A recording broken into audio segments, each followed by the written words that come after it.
बिस्मिल्लाहिर्रहमानिर्रहीम।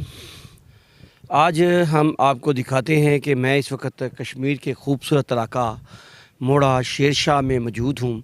ये डडियाल से तकरीबन कोई 5 से 7 किलोमीटर अंदर है ये इलाका। आप मेरे पीछे देखेंगे वो पीछे दरबार है, वो मस्जिद और मीनार नज़र आ रहा है, वो शेर शाह का इलाका मोड़ा शेर शाह। इस जो गांव है इसको मोड़ा शेर शाह कहते हैं।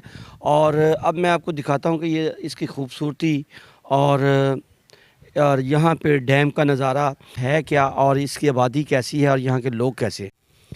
अब ये देख रहे हैं ये मोड़ा शेर शाह का इलाका है जो बहुत ही खूबसूरत और कश्मीर वादी कश्मीर का एक नज़ारा जो कि देखने के काबिल है। अभी तो हवा बहुत तेज़ चल रही है जिसकी वजह से ये आप जो है ना एक कैमरा जो है ना हिल रहा है, जिसकी वजह से आपको जो है ना ये सारे आप इस तरफ देखें वो दूर आपको जो नज़र आ रहा है इन बिल्डिंगों के पीछे वो है मंगला डैम। मंगला डैम जो फैला हुआ है मीरपुर तक फैला हुआ है और मीरपुर तकरीबन यहाँ से 1.5 से 2 घंटे का सफ़र है। और वो एक आपको सफ़ेद लाइन नज़र आ रही होगी जो सूरज की किरणें उस पानी पे पड़ रही हैं और वो मंगला का जो है वो इलाका है, यानी मंगला डैम है। और ये देखिए इस साइड से वो भी आबादी आपको दूर नज़र आएगी जो बहुत दूर दूर तक ये। और यहाँ पे फ़न तामीर देखें लाइक जैसे यूरोप, यहाँ पे अक्सरियत जो है जो बैरून मुल्क मुकीम है।